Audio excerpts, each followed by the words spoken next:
વિદ્યાર્થી મિત્રો બંને પ્રકાશિત થયા છે પણ ઝાંખા થયા છે કારણ કે બધામાં સપ્લાય વેચાઈ ગઈ છે. હવે આમાંથી 5 નો પ્રભાવ આપણે માપીએ તો 0.17 એમ્પિયર શો કરે છે. તમે જોઈ શકો છો મારા 3 મીટરના ડિસ્પ્લેના આધારે તમે કરંટ જોઈ શકો છો 0.17 એમ્પિયર છે. કારણ કે કરંટની માત્રા બંનેમાં સરખી રહે છે.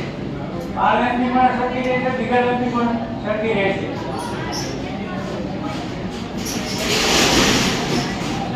તમે જોઈ શકો છો 0.17. તમને ખ્યાલ આવી ગયો છે કે સીધી સર્કિટમાં કરંટ પૂરેપૂરી સર્કિટની અંદર એક સરખો હોય છે અને દબાણ વહેંચાઈ જાય છે. બરાબર? હવે આ વસ્તુને આપણે પૂરેપૂરું દબાણ આપીએ તો કરંટની માત્રા વધી જશે કારણ કે એના દબાણ વધી ગયું છે. ઇલેક્ટ્રોમોટિવ ફોર્સ આપણે એના મેક્સિમમ આપીએ એટલે જેમ વોલ્ટેજ વધારવાથી કરંટ પણ વધી જશે. વોલ્ટેજ વધવાથી કરંટ ઘટે છે. આ ઓહ્મના નિયમ પ્રમાણે આ વસ્તુ જાણવી જરૂરી છે. હવે હું આ બંનેની પેરેલલ સર્કિટ બનાવી અને તમને સમજાવું છું અને બંનેનો કરંટ પણ આપણે મેઝરમેન્ટ લઈશું.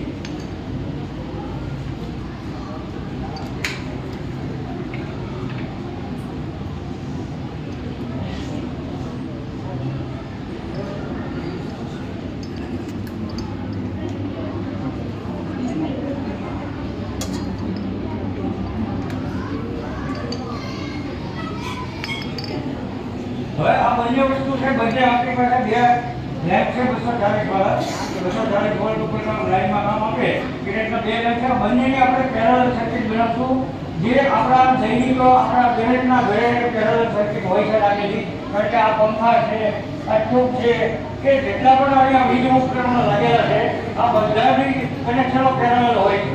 એટલે દરેકને જે સપ્લાય આને મળે છે એ સપ્લાય આને મળે છે, આને મળે છે, આને મળે છે, દરેકને એ સપ્લાય મળે છે. દરેકને 240 વોલ્ટનું દબાણ મળે છે.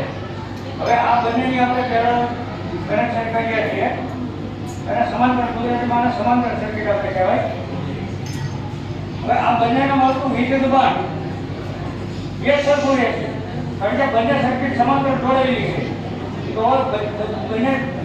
બંને લેમ્પને મળતું વીજ દબાણ સરખું રહે છે અને કરંટ ડબલ થઈ જાય છે. કારણ કે આ બંને વસ્તુ જોડવાથી આનો રેઝિસ્ટન્સ છે એ ઘટી ગયો છે. રેઝિસ્ટન્સ ઘટી ગયો મતલબ કરંટ વધી ગયો. રેઝિસ્ટન્સ ઓછો કરંટ વધારે હંમેશા યાદ રાખો. વીજ દબાણ વધારે કરંટ વધારે, વીજ દબાણ ઓછું કરંટ ઓછો. આ બેઝિક વસ્તુ છે એ દરેક designer, electrical designer, technician, engineer દરેક લોકો આ વસ્તુ પહેલા પ્રાથમિક જ્ઞાન એની સાથે હોય છે. આ પ્રાથમિક વસ્તુઓ મગજની અંદર રાખી અને દરેક વસ્તુની ડિઝાઇન થતી હોય છે. હવે આ બંને લેમ્પ છે બંનેના આપણે પેરેલલ જોડાણ કરી નાખ્યા છે અને બંનેને આપણે 240 વોલ્ટનો સેમ સપ્લાય આપણે આપીએ છીએ અને બંનેનો લેમ્પનો પ્રકાશ તમે જોજો. પહેલા જ્યારે આપણે કેળવણીનો પ્રકાશ તમે સિરીઝના પ્રકાશ તમે જોયો તમને ખ્યાલ આવ્યો હોય છે. હવે આ બંને લેમ્પને આપણે પેરેલલ સપ્લાય આપીએ છીએ. તમે જોઈ શકો છો બંને લેમ્પ પૂરેપૂરા પ્રકાશમાન થયા છે કારણ કે બંનેને 240 વોલ્ટનું દબાણ મળ્યું છે. પેરેલલ સર્કિટમાં હું સેમ દબાણ બંનેને મળવાનું, સેમ પ્રેશર મળવાનું, પોટેન્શિયલ પ્રેશર છે એક સરખું હોવાનું છે એટલે બંને ફૂલ પ્રકાશમાન થયા છે. આ પેરેલલ સર્કિટ છે. હવે આ પેરેલલ સર્કિટમાં જે કરંટ પાસ થાય એ કરંટ હું તમને દેખાડું છું.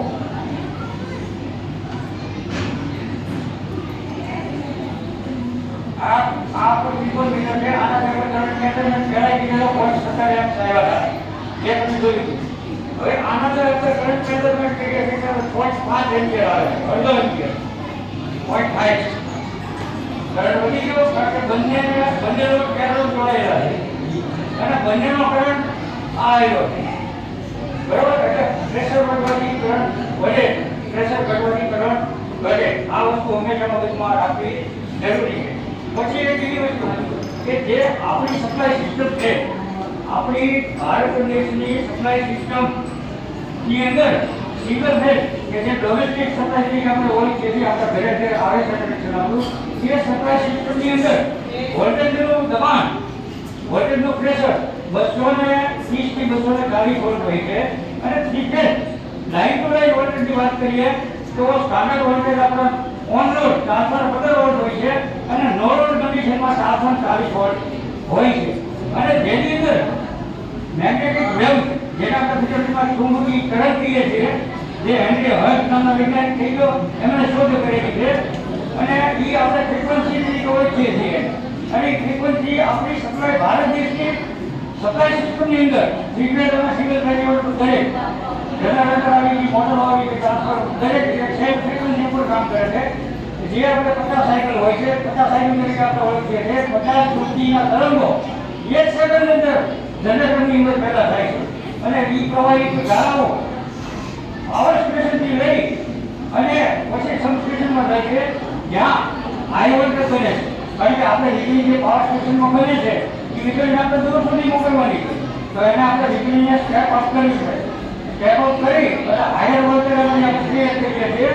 અને એ હાયર વોલ્ટેજ વાળી વીજળી બહુ લાંબા ડિસ્ટન્સ ઉપર આપણે ગ્રીડમાં મોકલીએ છીએ. ગ્રીડની અંદર જાય છે. હવે ગ્રીડની અંદર બાકીના બીજા પણ પાવર સ્ટેશનો લાગેલા હોય છે.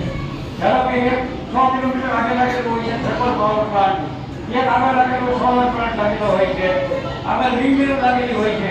આવી રીતે ઘણા બધા સોર્સ ઓફ એનર્જી લાગેલા હોય છે. બધાના પાવર ગ્રીડની અંદર ચોક્કસ સેફટી સાથે પ્રોડક્ટિવિટી રેટ સાથે લગાવી અને ગ્રીડની અંદર ભેગો કરીએ છીએ. અને સિંક્રોનાઇઝ કરવા જરૂરી છે. કારણ કે એસીની અંદર કેવું છે, એસી સપ્લાયની એવી વસ્તુ છે કે કોઈ પણ એસીના 2 સોર્સ તમારે ભેગા કરવા હોય તો બંનેને સિંક્રોનાઇઝેશન કરવું જરૂરી છે. બંનેના મેગ્નિટ્યુડ, ફેઝ એંગલ અને ફેઝ સિક્વન્સ આ બધું મેચ થવું જરૂરી છે. બંનેના લાઇન વોલ્ટેજ પણ જરૂરી મેચ થવા જરૂરી છે. પછી તમે એમને ચોક્કસ ઓસિલોસ્કોપ દ્વારા એને સિંક્રોનાઇઝ કરી અને તમે એને પેરેલલ લૂપ કરાવી શકો છો. અને ગ્રીડની અંદર આવા અનેક પાવર સ્ટેશનોમાંથી પાવર ભેગો થઈ અને ગ્રીડની અંદરથી પ્રવાહિત થાય છે. અને આગળ જઈને સબસ્ટેશનની અંદર જાય છે, ત્યાં હાયર વોલ્ટેજમાંથી લો વોલ્ટેજમાં રોકન આપણે તમે જોયું છે આપણા ગામમાં નદી વળી અને સબસ્ટેશન લાગેલું છે 66 kV. હવે 66 kV સબસ્ટેશનની અંદર આવતો ઇનપુટ સપ્લાય જે થ્રી હોય છે એ સપ્લાય 66,000 વોલ્ટ હોય છે રેગ્યુલર. અને 66,000 વોલ્ટને બેટરી સાથે એના અંદર કંટ્રોલ પેનલો લાગેલા હોય છે, જરૂર ઇન્ડિકેશનના ટ્રિગરો લાગેલા હોય છે, સર્કિટ બ્રેકર્સ લાગેલા હોય છે, દરેક વિલેજ લાગેલી હોય છે. અને સેફટી સાથે ટ્રાન્સફોર્મરમાં સર્કિટ નાખી ખોલી કરી અને ટ્રાન્સફોર્મર સપ્લાય આપી અને એમાંથી આપણે 11 kV બનાવીએ છીએ. 66 આપીએ લો વોલ્ટ આપણે બનાવીએ છીએ, જેને આપણે સ્ટેપ ડાઉન તરીકે ઓળખીએ છીએ. જે ટ્રાન્સફોર્મર દ્વારા આપણે બનાવી શકીએ છીએ. ટ્રાન્સફોર્મરનું કાર્ય જ બેઝિક આ છે કે વોલ્ટેજને હાયર કરવા અથવા લો કરી શકો છો, અથવા બંને સરખા રાખી શકો. જરૂરિયાત મુજબ તમે વોલ્ટેજને અને કરંટને તમે બનાવી શકો છો. જરૂર પડે એ પ્રમાણે તમે અપગ્રેડ કરી શકો છો. હવે આપણે 11 kV સપ્લાય બની ગઈ સબસ્ટેશનની અંદર. 11 kV સપ્લાય ઉપર લાઈનમાં, ઓવરહેડ લાઈનમાં અથવા અંડરગ્રાઉન્ડની અંદર કેબલો દ્વારા, ઇન્સ્યુલેટેડ કેબલો દ્વારા આપણા ઘર સુધી લાગેલા ટ્રાન્સફોર્મરની સપ્લાય આવે છે. હવે આપણા ઘરની નજીક લાગેલું ટ્રાન્સફોર્મર, એ ટ્રાન્સફોર્મરમાં 11 kV નો સપ્લાય જાય છે. અને એ ટ્રાન્સફોર્મર પણ સ્ટેપ ડાઉન પ્રકારનો ટ્રાન્સફોર્મર હોય છે, જેને આપણે ડિસ્ટ્રીબ્યુશન ટ્રાન્સફોર્મર તરીકે ઓળખીએ છીએ. અને સબસ્ટેશનમાં જે ટ્રાન્સફોર્મર લાગેલું છે તેને આપણે પાવર ટ્રાન્સફોર્મર તરીકે ઓળખીએ છીએ. ડિસ્ટ્રીબ્યુશન ટ્રાન્સફોર્મરની અંદર સપ્લાય જે આપણે આપીએ છીએ એમાંથી નીકળી અને જે આપણને ફેઝ અને ન્યુટ્રલની વચ્ચે 240 વોલ્ટનું દબાણ મળે છે, જે આપણા ઘર સુધી સર્વિફાયર દ્વારા મીટર એનર્જી મીટર મૂકીને આપણા ઘરની અંદર આપણે કનેક્શન આપેલું હોય છે ઇલેક્ટ્રિસિટી બોર્ડ દ્વારા, અને તેનો આપણે ડેલી ઉપયોગ કરીએ છીએ. એવી જ રીતે ટ્રાન્સફોર્મરથી સપ્લાય થ્રી ફેઝનો સપ્લાયની અંદર 4 છેડા હોય છે. હવે 4 છેડાની અંદર 3 ફેઝ હોય છે, રેડ, યલો અને બ્લુ. એ બંને અને એક ન્યુટ્રલનો બ્લેક કલરનો ન્યુટ્રલ હોય છે. ન્યુટ્રલ અને કોઈ પણ ફેઝ વચ્ચેનું વીજ દબાણ જેને આપણે વોલ્ટેજમાં આપીએ છીએ 230 થી 240 વોલ્ટ હોય છે. અને બંને ફેઝની અંદર 415 થી લઈને 440 નું દબાણ સ્ટાન્ડર્ડ આપણે ઇન્ડિયન સ્ટાન્ડર્ડ મુજબ હોય છે. અને એના મેગ્નેટિક વેવ જે આપણે ફ્રીક્વન્સી માપીએ છીએ 50 સાયકલ પર સેકન્ડ હોય છે. 50 હર્ટ્ઝની ફ્રીક્વન્સી આપણા હોય છે. એટલે ધારીને જો કોઈ પણ વીજળી ઉપકરણની ઉપર રચેલું હોય છે સ્ટાન્ડર્ડ વોલ્ટેજ અને એની ફ્રીક્વન્સી અને બનાવનાર કંપનીનું નામ અને સર્ટિફિકેશન, જે વસ્તુની માહિતી કોઈ પણ ઉપકરણ ઉપર હોય. હવે આપણે ફ્રીક્વન્સી માપીને તમને દેખાડું છું. હવે આ આપણું એના મીટર છે, પહેલા આમાં તમને દેખાડું છું. આ આપણે પહેલાનો જમાનામાં ઉપયોગ વધારે થતો. અત્યારે આધુનિક મીટરો ડિજિટલ આવી ગયા છે એટલે આનો ઉપયોગ બહુ ઓછી માત્રામાં થાય છે.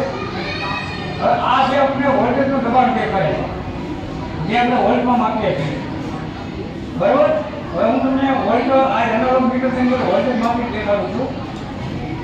અત્યારે મીટરની અંદર રીડિંગ તમે જોશો 0 દેખાય છે. મીટરની અંદર રીડિંગ અત્યારે 0 દેખાય છે. હવે આ મીટરને આપણે સપ્લાય આપીએ છીએ અને તમે જોજો આનું રીડિંગ જોઈ લો.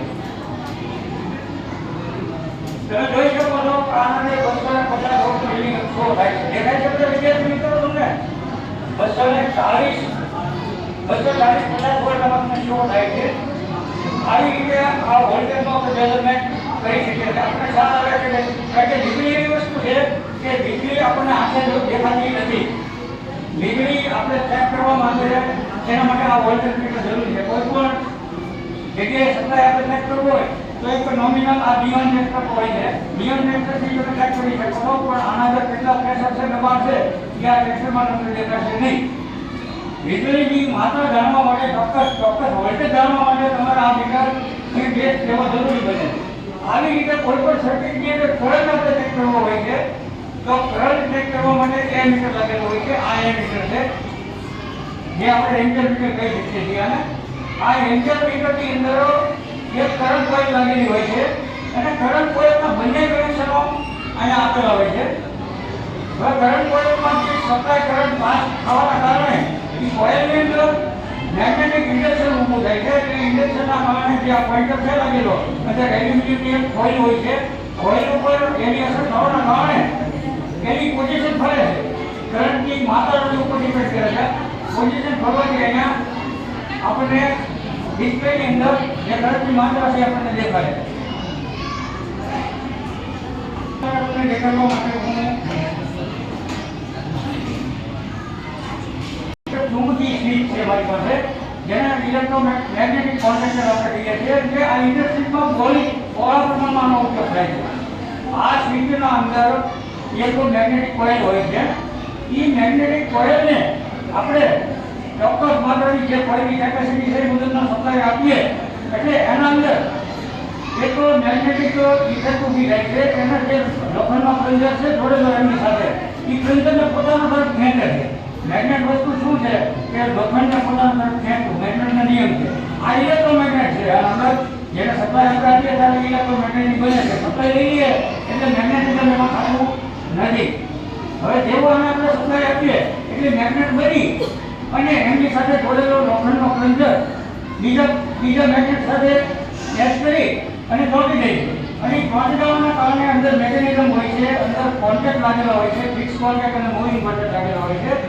જે ફિક્સ કોન્ટેક્ટ સાથે મૂવિંગ કોન્ટેક્ટનું કનેક્શન બનવાથી આ સપ્લાયના અહીંયા જોડેલી સપ્લાય આ દિશા તરફ આગળ વધારે છે. અને આ જે સ્વિચ છે અહીંથી સપ્લાય આપણે નાખીએ અને અહીંથી સપ્લાય નીકળે પણ મેગ્નેટ બનાવીએ તો નકર નહીં. આ સેફ્ટી માટે દરેક પેનલ બોર્ડની અંદર દરેક ધારો કે મોટર છે જનરેટર છે દરેક જગ્યાએ આવી વસ્તુ અમારા ઇન્ડસ્ટ્રીની અંદર લાગેલો હોય છે અને આ મોટા પ્રમાણમાં ઉપયોગ થાય છે. આ એક વીજળીમાંથી શક્તિનું બીજું સ્વરૂપ છે ચુંબકીય સ્વરૂપ. એક આપણે પ્રકાશ સ્વરૂપ જોયું, ગરમી સ્વરૂપ જોયું. આપણે એવી રીતે આપણે ફ્રીજમાં સપ્લાય લઈએ તો ફ્રીજમાંથી આપણને કુલિંગ ઇફેક્ટ મળે છે. આવી રીતે ઘણા બધા આપણે કન્વર્ટ કરી શકીએ છીએ શક્તિ. હવે હું તમને આ સપ્લાય આપી અને તમને મેગ્નેટિઝમ દેખાડું છું. આના બિંદુ મેગ્નેટિઝમ તમને દેખાડું છું. થઈ અને પોતે મેગ્નેટ કરી અને કોન્ટેક્ટરને ઓન કરે છે. તમે ધ્યાનથી જોજો.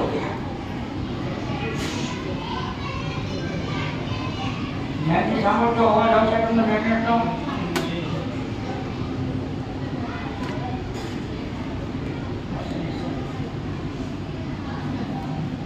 આ સિરીઝમાં રાખીને આપણે સપ્લાય દઈએ છીએ. તમે ધ્યાનથી સાંભળજો. અવાજ આવ્યો? અવાજ સંભળાય છે તમને? આના અંદર કોઇલ મેગ્નેટ કોઇલ છે પોતે મેગ્નેટાઇઝ થઈ અને પ્લન્જરને ખેંચી એનો અવાજ આપણે જાણવા મળ્યો. હવે આની સર્કિટ પણ કેમ પૂરી થાય એ પણ હું તમને એ કરું છું. આના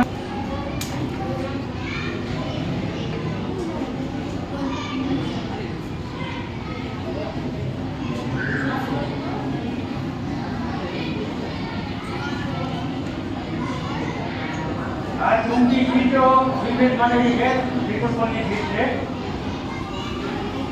આની સર્કિટ હું તમને બનાવીને બે કરું છું. એ વાયર છે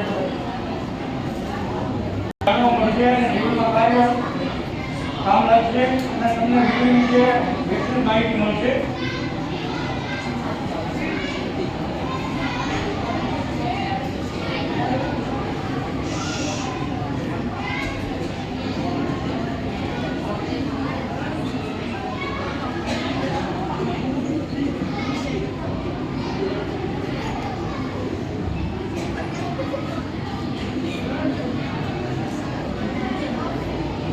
एकदम शांति જેનું નામ મારે કોઈ ન લેવું પડે. વિદ્યાર્થી મિત્રો શાંતિથી તમે શાંતિ રાખજો, તમને વધારે શીખવા મળશે, જાણવા મળશે. કારણ કે જ્ઞાન છે ને, જ્ઞાન જ્યાંથી મળે ત્યાંથી લેવું, જ્યારે મળે ત્યારે લેવું.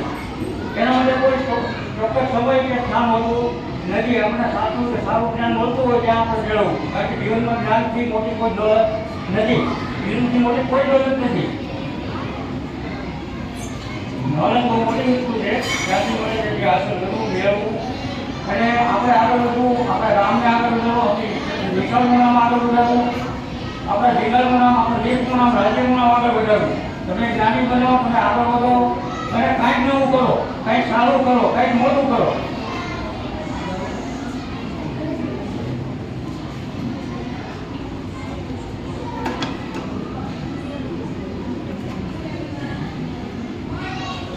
હવે આપણા કોઈલના કનેક્શન થઈ ગયા છે જનરેટરમાં.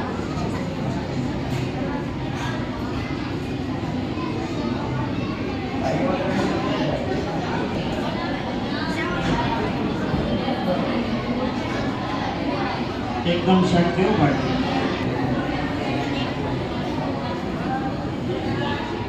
लास्ट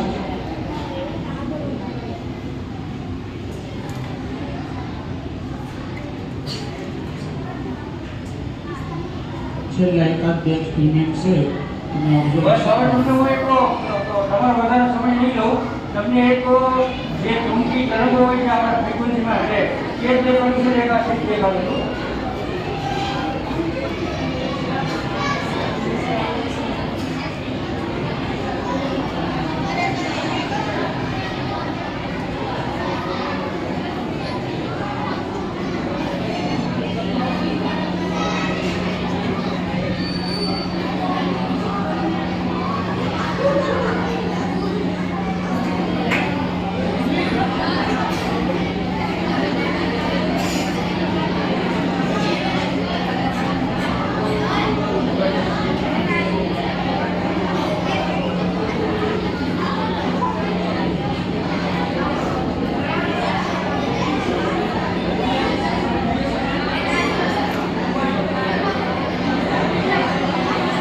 મિત્રો શાંતિ રાખવા તો તમને મજા આવશે, તમને કંઈક જાણવા મળશે, શીખવા મળશે.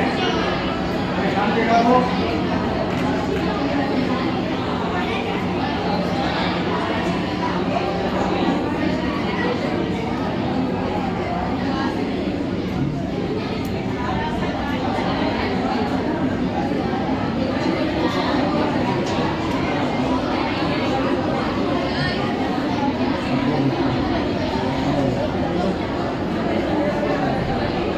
सेवंथ वाली गर्ल्स एकदम शांति. नाइन्थ एकदम शांति.